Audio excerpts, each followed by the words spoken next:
জয় শ্রীহরি শ্রী বিষ্ণু নারায়ণ। আজকের বিষয় খুব সুন্দর গুরুত্বপূর্ণ বিষয়। দোল পূর্ণিমার দিন পূর্ণগ্রাস চন্দ্রগ্রহণ। আর এই চন্দ্রগ্রহণ যেহেতু, তাই পুজো অর্চনা করা যাবে কিনা, আবির খেলা রং খেলা যাবে কিনা, সিঁদুর পরা যাবে কিনা, এই সমস্ত বিষয়ে বা পুজো অর্চনা করলে সত্যনারায়ণের সিন্নি দিলে কোন সময়ে শুভ, এই সমস্ত বিষয় আমার কাছে অনেক মায়েরাই জানতে চেয়েছেন। তো আমি সকলের উদ্দেশ্যে আজকে সম্পূর্ণ নির্ভুল তথ্য এই পঞ্জিকা মতে আপনাদেরকে দিয়ে দিচ্ছি। সঙ্গে থাকুন প্রথম থেকে শেষ পর্যন্ত। আর যারা এখনো সাবস্ক্রাইব করেননি অবশ্যই সাবস্ক্রাইব করুন, একটা লাইক করুন, অনেক বেশি প্রেরণা পাই, তাহলে অনেক ভালো ভালো তথ্য সংগ্রহ করে আপনাদের কাছে পৌঁছে দিতে পারি। তাহলে তো প্রথমে আমি আপনাদেরকে যেটা বলবো, যে জিনিসটা নিয়ে দ্বিধা দ্বন্দ্বের মধ্যে সকলে আছেন সেটা আমি আপনাদেরকে প্রথমে বলে দিই। চন্দ্রগ্রহণ ৩রা মার্চ ২০২৬-এ ১৮ই ফাল্গুন মঙ্গলবার। আর এই দিনই দোল পূর্ণিমা, মানে হোলি, দোল, রং খেলা, এই সমস্ত ব্যাপারগুলো আছে। তো প্রথমেই বলি, চন্দ্রগ্রহণ ভারতে এবং বাংলাদেশে দৃশ্যমান।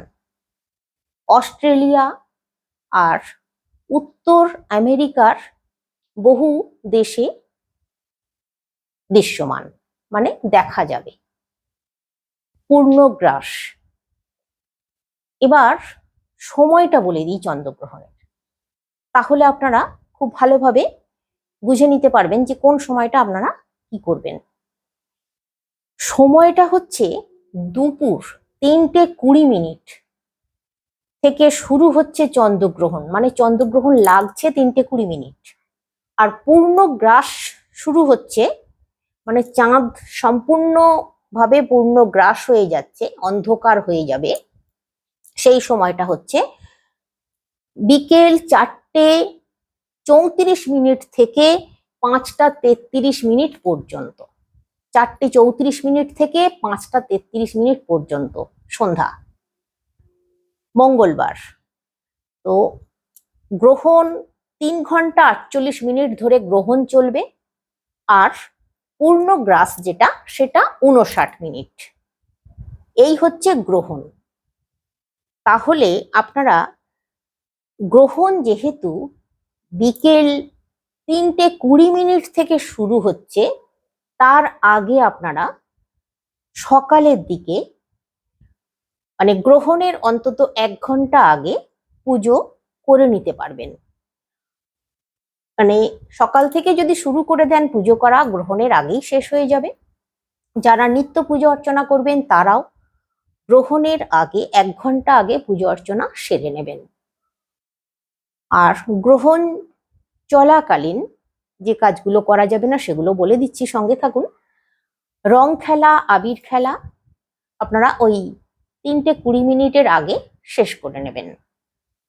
আর এই যে আবির খেলবেন বা রং খেলবেন, গ্রহণ শুরু হয়ে গেলে কিন্তু আপনারা মাথায় সাবান শ্যাম্পু ঘষতে পারবেন না। আপনাদেরকে ওই অবস্থায় থেকে যেতে হবে। গ্রহণ কেটে যাবার পর আপনারা করতে পারেন, বা পরের দিন আপনাদেরকে সাবান শ্যাম্পু মাখতে হবে। অবশ্যই গ্রহণ কেটে যাবার পর যদি সাবান শ্যাম্পু করে নিতে পারেন সব থেকে ভালো। এবার আপনাদেরকে বলি পূর্ণিমার সময়। পূর্ণিমা হচ্ছে লাগছে যেটা, সেটা হচ্ছে ২রা মার্চ সোমবার। ২রা মার্চ সোমবার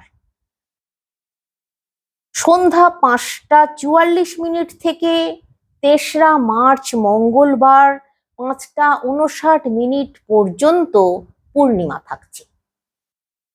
যেহেতু সোমবার বিকেল, মানে সন্ধ্যা থেকে পূর্ণিমা লেগে যাচ্ছে, আপনারা সোমবার দিন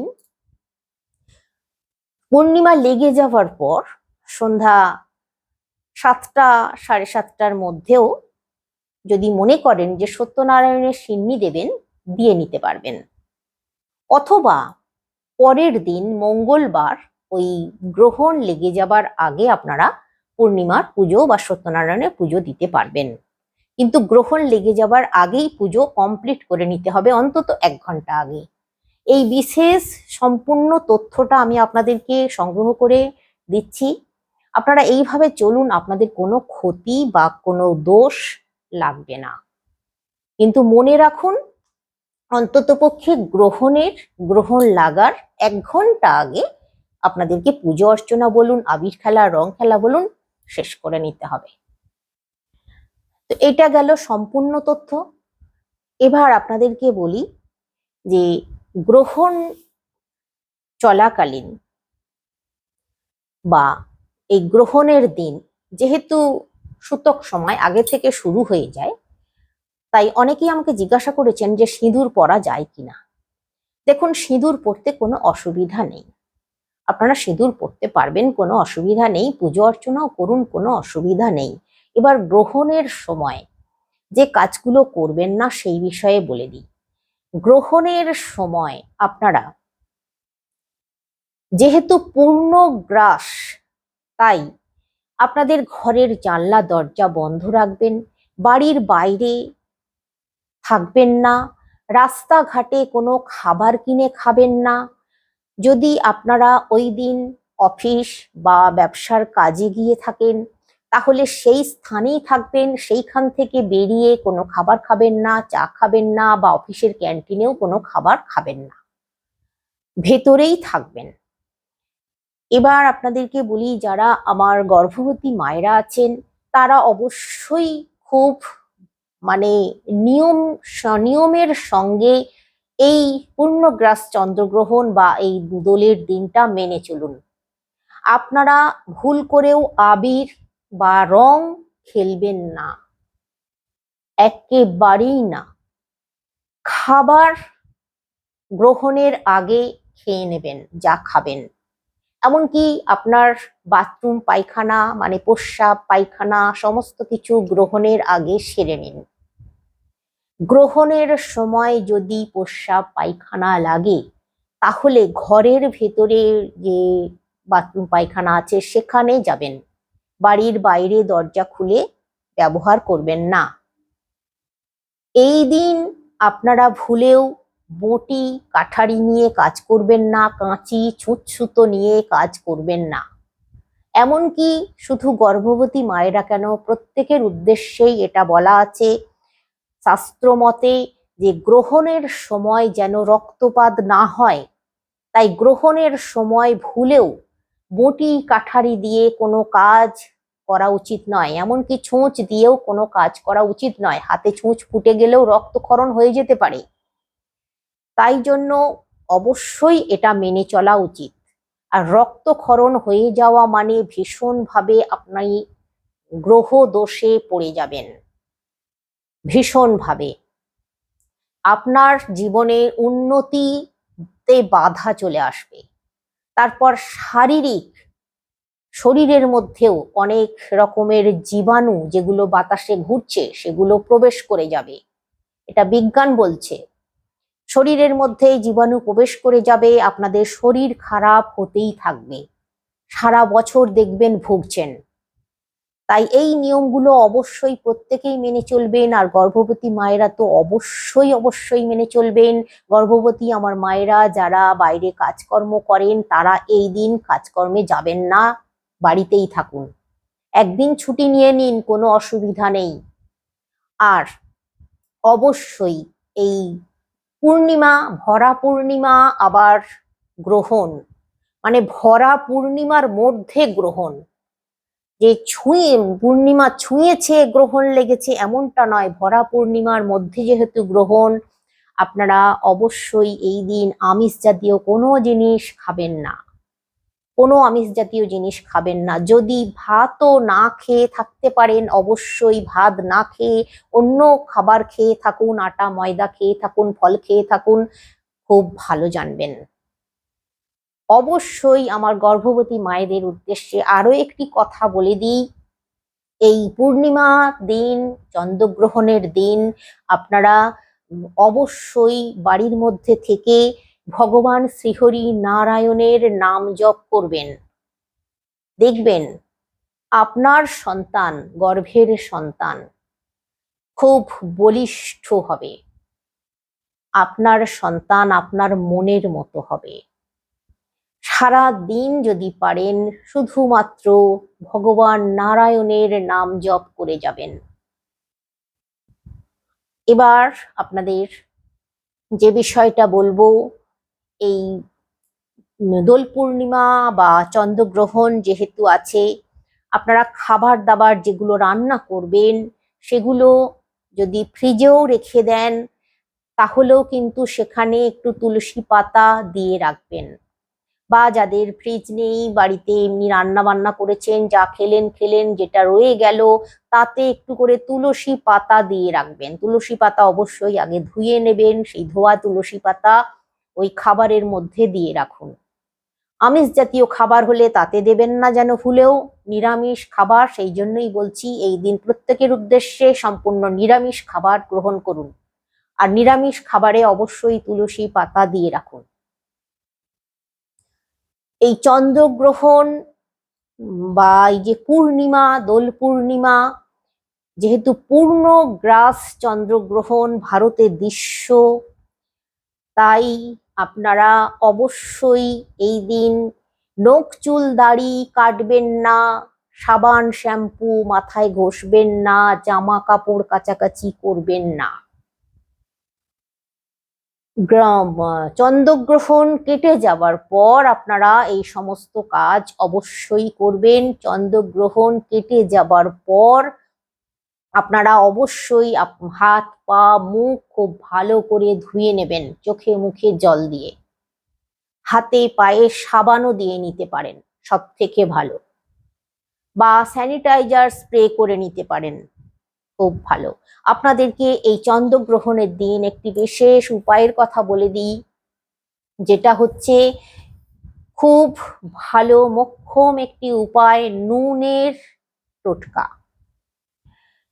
এটা করবেন অবশ্যই। এটা কেন করবেন? যেহেতু পূর্ণগ্রাস চন্দ্রগ্রহণ, তাই আপনারা চন্দ্রগ্রহণ শুরু হবার আগে একটি পাত্রে নুন নেবেন, একটি মাটির পাত্রে নুন নিয়ে নেবেন বা চীনামাটির পাত্রে নুন নিয়ে নেবেন। নুন নিয়ে আপনারা আপনাদের বাড়ির পিছন দিকে ঠিক মাঝ বরাবর মাঝখানে ওই নুনের পাত্রটা বসিয়ে রাখবেন শুধু। কিন্তু গ্রহণ লাগার 1 ঘন্টা আগে এই কাজটা করে রাখুন। তারপর আপনারা বাড়ি চলে আসুন, দরজা জানলা বন্ধ রেখে দিন। গ্রহণ কেটে যাবার পর পরের দিন ওই নুন ফেলে দেবেন এবং পাত্র ধুয়ে তুলে নেবেন। এবার আপনাদেরকে বলি, এই দিন আপনারা আরো 2টি কাজ করবেন। সেই 2টি কাজ হচ্ছে, প্রথম যে কাজটার কথা বলছি, চন্দ্রগ্রহণের দিন বা দোল পূর্ণিমার দিন সকালবেলা সকাল সকাল 8টা বা 10টার মধ্যে স্নান সেরে নেবেন। স্নান সেরে নিয়ে নারায়ণের শ্রীচরণে তুলসী পাতা অর্পণ করে দেবেন, ধূপ দীপ জ্বালিয়ে দেবেন অবশ্যই। আর যদি সম্ভব হয় ঘরে একটু ধুনো দেখিয়ে দেবেন গোগ্গুল সহযোগে। এই কাজটা অবশ্যই করবেন। আর এই দিন আপনারা আরেকটি যে কাজ করবেন, সেই কাজটা হচ্ছে আপনাদের গৃহে প্রতিটি ঘরে যে কোণাগুলোয় আলো পৌঁছয় না একেবারে, সেই কোণাগুলোয় একটু করে সামান্য পরিমাণ, এই 3 আঙুলে যতটুকু উঠবে লবণ, সেই কোণগুলোয় প্রত্যেকটা কোণে দিয়ে রাখুন। এটা করুন, অথবা ফিটকিরি প্রতিটা কোণে দিয়ে রাখবেন। এই কাজটা এই চন্দ্রগ্রহণের দিন অবশ্যই করবেন। আমি বলছি যে কোণগুলোয় আলো একেবারে পৌঁছয় না সেই কোণগুলোই দিয়ে রাখুন। এমনকি আপনাদের সিঁড়িতে ল্যান্ডিং এ যেখানে কোণ আছে, যেখানে আলো পৌঁছচ্ছে না, সেই জায়গাগুলোতেও একটু করে লবণ দিয়ে রাখুন। পরের দিন আপনারা ওই লবণ ঝাঁটা দিয়ে, ঝাঁট দেবার দরকার নেই, আপনারা মোছা বালতিতে জল নেবেন, মোছা দিয়ে মুছে নেবেন পুরো ঘরবাড়ি। এমনকি যেখানে সিঁড়িতে দিয়েছেন সেখানেও সেই জায়গাগুলো ভালো করে মুছে নেবেন। ওই নুন সহ ভালো করে গোটা ঘরবাড়ি মুছে নেবেন। অত্যন্ত ভাবে মানে আপনাদের গৃহে পজিটিভ এনার্জিতে ভরপুর থাকবে। কোনো রকম কোনো নেগেটিভ এনার্জি আপনার গৃহে প্রবেশ করবে না, কোনো অশুভ শক্তি আপনার গৃহে প্রবেশ করবে না। ওই নুন সমস্ত শুষে নেবে অশুভ শক্তি, অশুভ প্রভাব যেগুলো, সেগুলোকে শুষে নেবে নিজের মধ্যে। তাই অবশ্যই এই কাজটা করবেন, আর জল দিয়ে ভালো করে কিন্তু মুছে নেবেন। ওই নুনটা আমি ঝাঁটা দিতে বারণ করছি, কারণ নুনটা চারিদিকে ছড়িয়ে ছিটিয়ে এলোমেলো হয়ে যাবে, তাই মুছে নেওয়া সব থেকে ভালো। এই দুটি কাজ অবশ্যই করবেন। আরো যদি কিছু আপনাদের জানার থাকে অবশ্যই কমেন্টে আমাকে প্রশ্ন করুন, আমি কমেন্টের মধ্যেই প্রশ্নের উত্তর দিয়ে দেব। আরো যদি কিছু জানার থাকে আপনারা জানান আমাকে প্রশ্নের মাধ্যমে, আমি এখনো সময় আছে, আবারও নতুন করে ভিডিও তৈরি করে আপনাদের কাছে পৌঁছে দেব। তো সঙ্গে থাকুন, আশা করছি আপনারা আমার দ্বারায় উপকৃত হবেন, সমৃদ্ধ হবেন। এই চন্দ্রগ্রহণ পূর্ণিমা, এই দিন আপনারা আরেকটি কাজ করবেন। সেই কাজটা হচ্ছে আপনাদের চালের পাত্রে, আটার পাত্রে, বিশেষ করে চালের পাত্রে, আটার পাত্রে যদি লবঙ্গ আর তুলসী পাতা, লবঙ্গ আর তুলসী পাতা দিয়ে রাখবেন। খুব ভালো জানবেন, মা লক্ষ্মীর কৃপা পাবেন। চন্দ্রগ্রহণ হয়ে যাবার পর, কেটে যাবার পর 1 ঘন্টা পর তবে আপনারা চন্দ্রদেবকে দর্শন করবেন। তার আগে কিন্তু ভুলেও না, তারপর বাইরে বেরুবেন। এই কথাটাও মনে রাখুন। আজকে আসছি, সকলে সুস্থ থাকুন, ভালো থাকুন। শ্রীহরি শ্রী বিষ্ণু নারায়ণের কৃপায়।